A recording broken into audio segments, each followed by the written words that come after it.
It's me, Dr. Ashwani. Here I am going to explain the topic biological classification. पहले तो ये topic पढ़ने से पहले हमें ये पता होना चाहिए कि किसी भी टॉपिक को पढ़ने से पहले बायोलॉजी में टॉपिक क्या सिग्निफाई कर रहा है, सिग्निफिकेंस ऑफ टॉपिक। तो सबसे पहले जो हम ये जानते हैं कि ये यूनिट नंबर 1 का चैप्टर नंबर 2 है, तो पहले तो यूनिट नंबर 1 का नाम पता होना चाहिए। तो जैसे कि यूनिट नंबर 1 का नाम होता है हमारा diversity in the living world, और ये यूनिट नंबर 1 का चैप्टर नंबर 2 बायोलॉजिकल क्लासिफिकेशन, ये रहा इसका मतलब थोड़ा किस जगह से आता है। तो अब जैसा आएंगे पहला तो ये पता होना चाहिए आपको कि सिग्निफिकेंस ऑफ टॉपिक, मतलब टॉपिक क्या सिग्निफाई करता है। हम आते हैं टॉपिक के सिग्निफिकेंस के।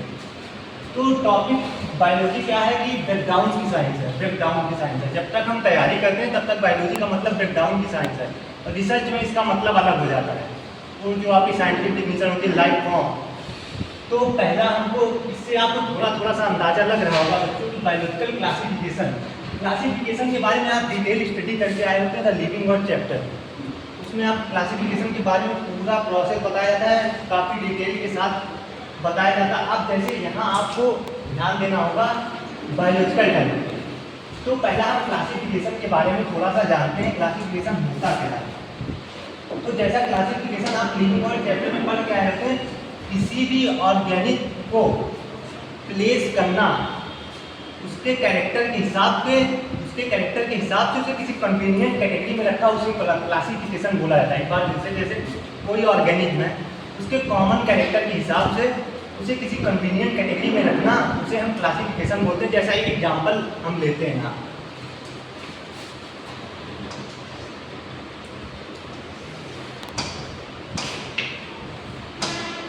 Cat, dog, human. तो पहले तो आपको ये पता होना चाहिए कि अलग अलग स्पीसीज हैं। जो अलग अलग स्पीसीज होने के बाद आपको एक चीज दिमाग में आना चाहिए, अगर आप लिविंग वर्ल्ड चैप्टर पढ़ के आए, ये सेम लेवल के टैक्सॉन है, तो आपको पहले टैक्सॉन के बारे में पता होना चाहिए। टैक्सॉन एक यूनिट ऑफ क्लासिफिकेशन होता है जो सेम लेवल के होते हैं। तो ये सेम लेवल के टैक्सॉन है, और ये एक बायोलॉजिकल स्पीसीज भी है, और ये अलग अलग स्पीसीज हैं। तो अब हम बात करते हैं, इस एग्जाम्पल से हम आपको सिग्निफिकेंस बताएंगे टॉपिक का, कि जो बायोलॉजिकल क्लासिफिकेशन टॉपिक है क्या सिग्निफाई करता है, क्या मतलब है इस टॉपिक का। अब जैसे देखिए कि कैट, डॉग और ह्यूमन में जो कॉमन कैरेक्टर होते हैं इनके, एक होते हैं external ear and body hair. External ear and body hair.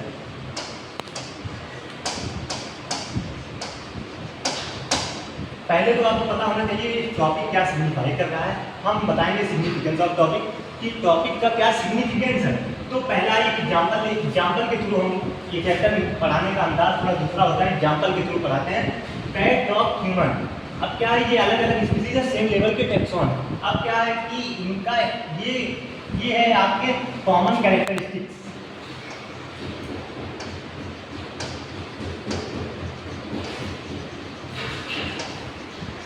ये है आपके कॉमन कैरेक्टरिस्टिक्स। अब इनके कॉमन कैरेक्टरिस्टिक्स के हिसाब से इन्हें क्लास मैमेलिया में किया जाता है। किस क्लास में?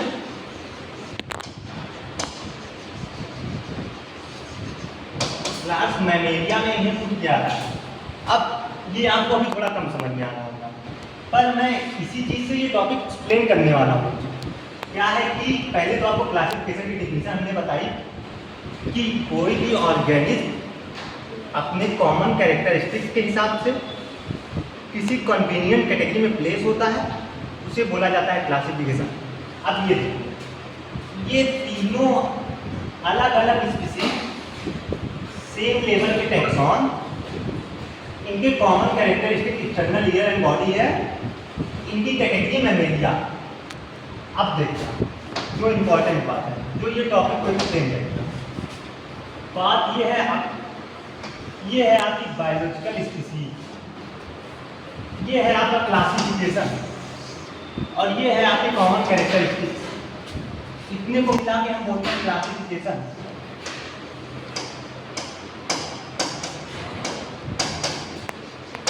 अब ये आपका होगा बायोलॉजिकल स्पीसीज है।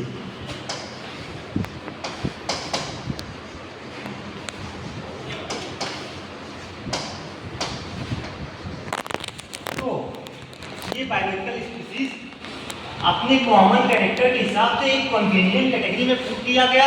यही होता है बायोलॉजिकल क्लासिफिकेशन। एक बार फिर से आपका ये ऑर्गेनिज्म कॉमन कैरेक्टरिस्टिक्स के हिसाब से एक किसी कन्वीनियंट कैटेगरी में प्लेस किया गया, इसे बोला जाता है बायोलॉजिकल क्लासिफिकेशन।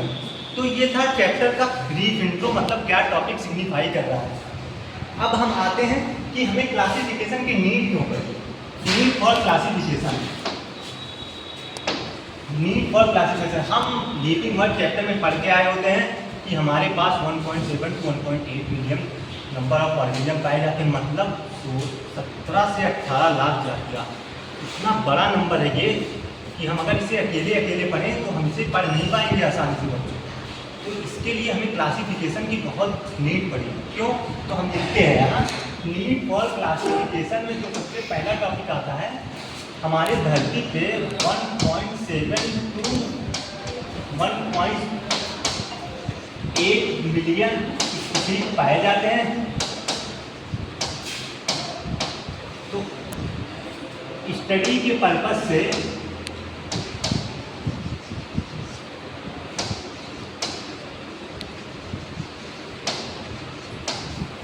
हम इनको क्लासिफाई करते हैं।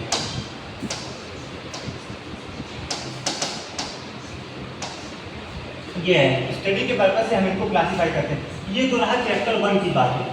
अब आपको थोड़ा जानना होगा इन चैप्टर में कहाँ से शुरू होती, बातें कहाँ से शुरू होती। अब आता है ये मेन चैप्टर, जो हमारा मेन चैप्टर शुरू होता है, जो एनसीईआरटी की सबसे पहली लाइन है इस चैप्टर की। Since the dawn of classification was started in the old age. हाँ, एक चीज़ और कहीं भी आया, ये इंपॉर्टेंट चीज़ है, पूरे बायोलॉजी में ये रूल फॉलो होता है।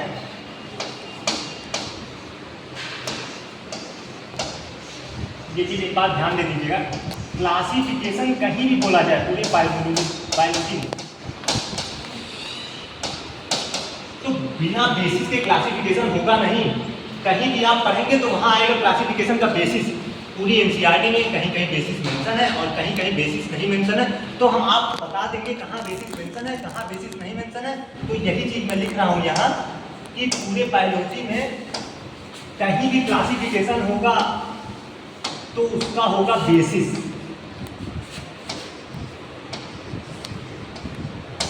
बिना बेसिस के क्लासिफिकेशन होगा नहीं। ये पॉसिबल ही नहीं है कि बिना बेसिस के हम क्लासिफिकेशन कर जाए। तो अब हम आते हैं चैप्टर की एनसीईआरटी क्या कहती है शुरू से, मतलब पहली लाइन से। तो एनसीईआरटी कहती है कि since the dawn of civilisation started in the old age classification was started. मुझे पता है ये लाइन नहीं समझ में आई होगी, मैं मतलब बताता हूँ इस लाइन का। सभ्यता शुरू होने से पहले, मतलब सभ्यता शुरू होने से पहले क्लासिफिकेशन शुरू हो गया था, पर उसका आधार अलग अलग था, बेसिस अलग अलग था। तो हम लिखते हैं जैसे कि ओल्ड एज क्लासिफिकेशन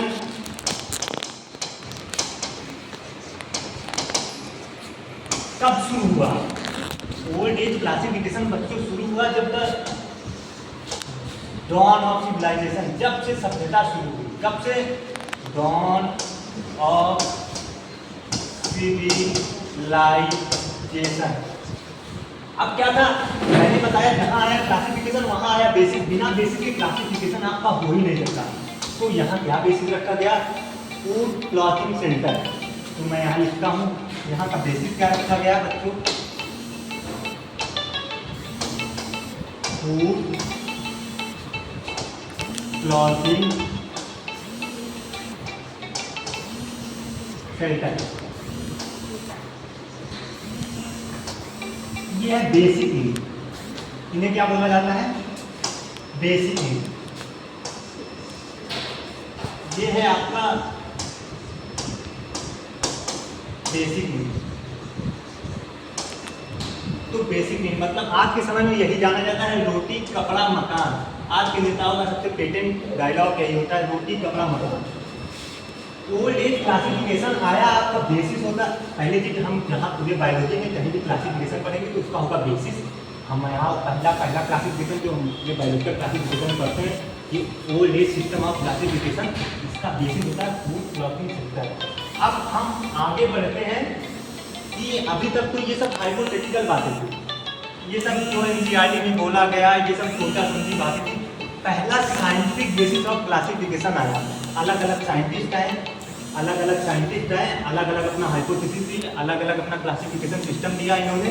तो पहला जो क्लासिफिकेशन सिस्टम आया एरिस्टोटल साहब के द्वारा आया, इन्होंने पहला scientific basis of classification system अपना दिया है।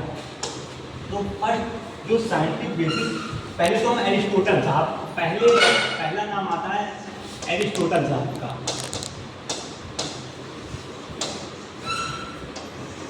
इन्होंने क्या किया, पहला अपना first scientific basis of classification दिया।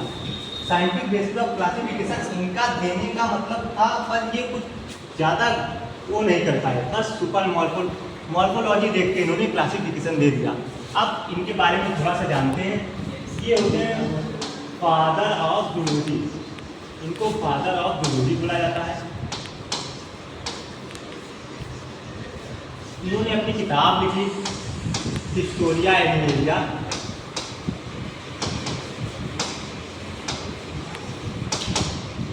पर हम तो यहाँ बॉटनी पढ़ रहे हैं। तो जब बॉटनी पढ़ रहे हैं तो यहाँ जब एरिस्टोटल साहब का नाम आए तो थियोफ्रास्टस साहब का भी नाम आएगा, तो हम यहाँ थोड़ा थियोफ्रास्टस साहब का भी जिक्र कर लेते हैं बगल में।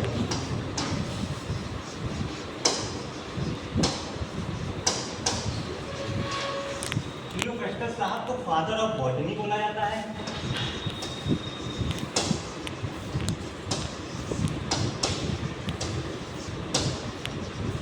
और इन्होंने किताब लिखी Historia प्लेनेटेरम।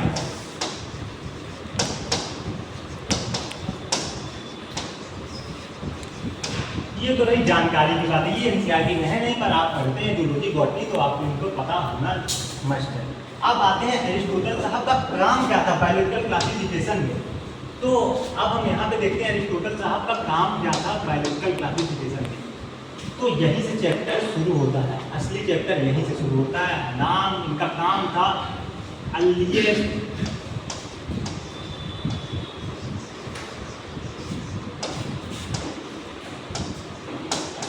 Scientific basis of classification इन्होंने दिया। इन्होंने पहला earliest scientific basis of classification दिया। इन्होंने क्या किया, इन्होंने दो ग्रुप बना दिए डायरेक्ट, बिना कुछ सोचे समझे। मॉर्फोलॉजी को देख के इन्होंने सिर्फ दो ग्रुप डायरेक्ट बना दिए, और उन दो ग्रुपों का नाम था, एरिस्टोटल साहब ने क्या किया, वो समझ के इन्होंने दो ग्रुप बना दिए। पहला ग्रुप इन्होंने बनाया प्लांट का,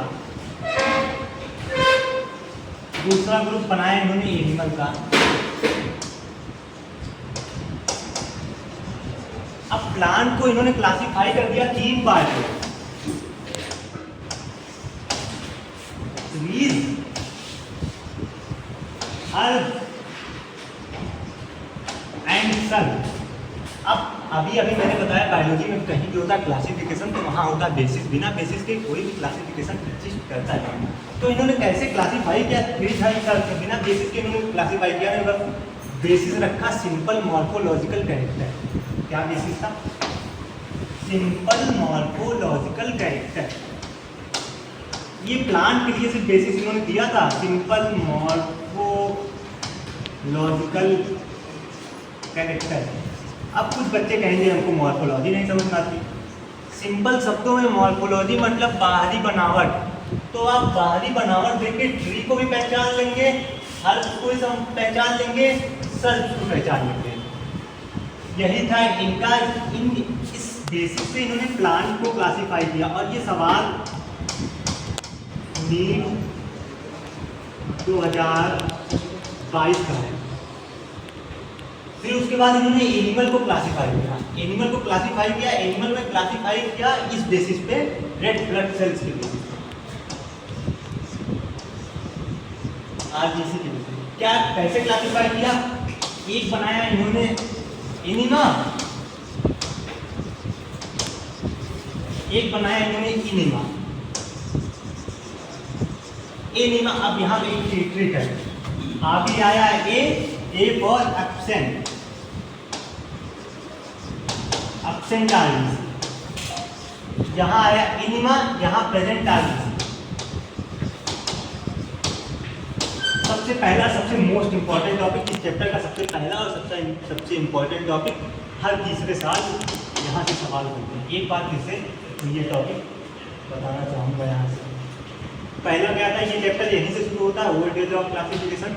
जो पीछे मैंने बताया बायोलॉजिकल क्लासिफिकेशन, मैं आपको सिर्फ समझाने के लिए बताया था। ओल्ड एज ऑफ क्लासिफिकेशन जब शुरू होता है तो पहला था क्या, एनसीईआरटी की लाइन क्या है, since the dawn of civilisation was starting. मतलब सभ्यता शुरू होने से पहले जो क्लासिफिकेशन थे, तब भी क्लासिफिकेशन होते थे, पर तब क्लासिफिकेशन किसके बेस होते थे? फूड, क्लॉथिंग, शेल्टर के बेसिस पे। ये क्या है? ह्यूमन के बेसिक नीड है। ये क्या है? ह्यूमन के बेसिक नीड है। तब किस पे होते थे? फूड, क्लॉथिंग, शेल्टर पे। ये भी सवाल आया है एक बार, और मैंने एक चीज बताया, बायोलॉजी में भी कहीं भी आएगा क्लासिफिकेशन, वहाँ आएगा बेसिस। बिना बेसिस के कोई भी क्लासिफिकेशन पॉसिबल है ही नहीं। अब क्या था, अब आगे आया सबसे पहला क्लासिफिकेशन सिस्टम आया। तो क्लासिफिकेशन सिस्टम शुरू होने से पहले हम एरिस्टोटल के बारे में जानते हैं, फिर थियोफ्रेस्टस के बारे में जानते हैं। ठीक, तो एरिस्टोटल के बारे में हम इसलिए जानते हैं क्योंकि एरिस्टोटल ने पहला साइंटिफिक बेसिस ऑफ क्लासिफिकेशन दिया, और थियोफ्रेस्टस के बारे में इसलिए जानते हैं क्योंकि हम बॉटनी पढ़ रहे हैं, बिना थियोफ्रेस्टस के हम बॉटनी पढ़ नहीं सकते। इसी वजह से एरिस्टोटल को फादर ऑफ जूलॉजी बोला जाता है। इन्होंने किताब लिखी हिस्टोरिया एनिमेलिया। फिर थियोफ्रेस्टस ने फादर ऑफ बॉटनी बोला जाता है, इन्होंने किताब लिखी हिस्टोरिया प्लैंटेरम। अब सबसे earliest scientific basic classification Aristotle ने किया। एरिस्टोटल ने दो पार्ट में ग्रुप में डिवाइड किया, एक प्लांट में किया, एक एनिमल में किया। प्लांट में इन्होंने सिंपल मॉर्फोलॉजी के बेसिस पे किया, एनिमल में इन्होंने आरबीसी के बेसिस पे किया। इन्होंने सिंपल मॉर्फोलॉजी के बेसिस पे प्लांट को 3 भाग में डिवाइड किया, ट्रीज, हर्ब्स एंड सर्च। और एनिमल को इन्होंने आरबीसी के बेसिस पे 2 भाग में डिवाइड किया, एनिमल में एनिमा एंड एनिमा, जिसमें एब्सेंट आरबीसी, प्रेजेंट आरबीसी।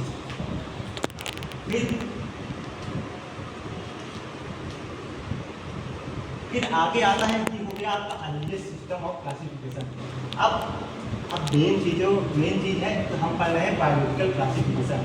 तो इसका बायोलॉजिकल क्लासिफिकेशन का होने का मतलब, जैसे कोई भी चीज़ होता है तो उसमें होता है, अब जैसे बायोलॉजिकल क्लासिफिकेशन में जो मेन इंपॉर्टेंट टॉपिक है वो किंगडम ऑफ लाइफ है।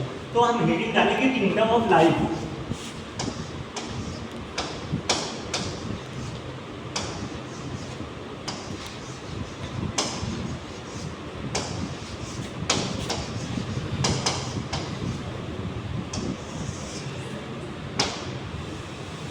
किंगडम ऑफ लाइफ पढ़ने से पहले हमें पता होना चाहिए कितने किंगडम ऑफ लाइफ एनसीईआरटी में मेंशन है, कितने हमें पढ़ने हैं। तो हमारे पास 5 किंगडम ऑफ लाइफ है।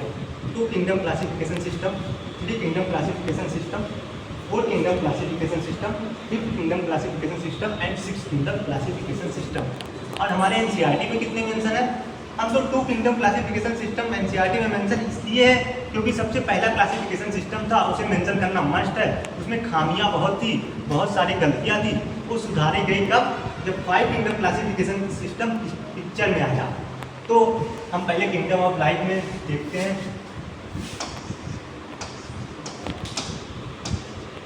तो kingdom system of classification, 3 kingdom system, 5 kingdom system, 4 kingdom system, 6 kingdom system. यही होता है, यही ये चीज होती है। अब 2 kingdom of classification system Linnaeus साहब द्वारा दिया गया। 3 किंगडम क्लासिफिकेशन सिस्टम ये एनसीईआरटी में मेंशन नहीं है, अगर आपको जानना चाहे तो ये अर्नेस्ट हैकेल साहब द्वारा दिया गया। 4 किंगडम क्लासिफिकेशन सिस्टम कोकलैंड साहब द्वारा दिया गया, ये भी एनसीईआरटी में मेंशन नहीं है।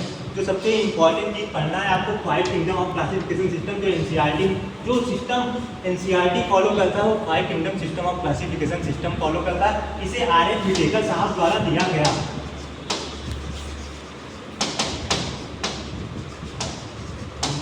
1969 में। अब क्या था, अब एक इम्पॉर्टेंट चीज, two kingdom system of classification 1758 में आ गया था, पर ये 1969 तक चला। क्यों चला?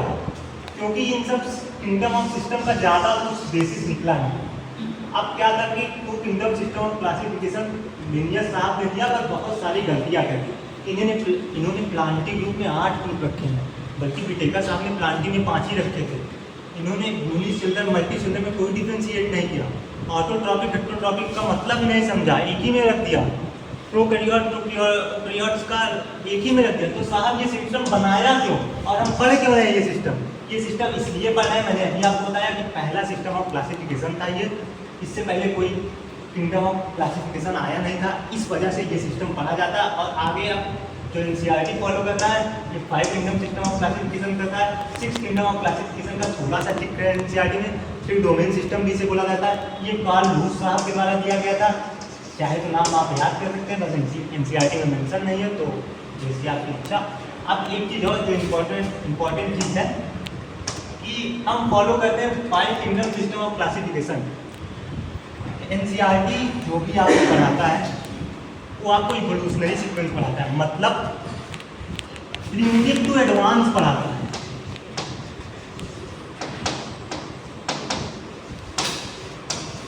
प्रिमिटिव टू एडवांस पढ़ाता है।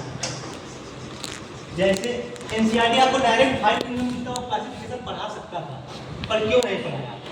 कि वो इवोल्यूशनरी सीक्वेंस से पढ़ाता है, प्रिमिटिव टू एडवांस पढ़ाता है। प्रिमिटिव मतलब थोड़ा पुराना, एडवांस मतलब जो ट्रेंडिंग में चल रहा हो। ट्रेंडिंग में आपका 5 किंगडम सिस्टम चल रहा है, 6 किंगडम सिस्टम में ज़्यादा एनसीईआरटी जिक्र नहीं किया, ये आप ग्रेजुएशन में पढ़ते हैं। अब जैसे कि 2 kingdom of system of classification, कोई पूछे प्रिमिटिव किंगडम ऑफ क्लासिफिकेशन तो आपको आंसर करना है 2 किंगडम सिस्टम ऑफ क्लासिफिकेशन। कोई पूछे एडवांस सिस्टम ऑफ क्लासिफिकेशन, तो जब आप 6 किंगडम ऑप्शन में रखें तो आप 6 किंगडम ऑफ क्लासिफिकेशन बता सकते हैं। जब आप 5 किंगडम क्लासिफिकेशन रखें तो आप 5 किंगडम ऑफ क्लासिफिकेशन बता सकते हैं। Thank you.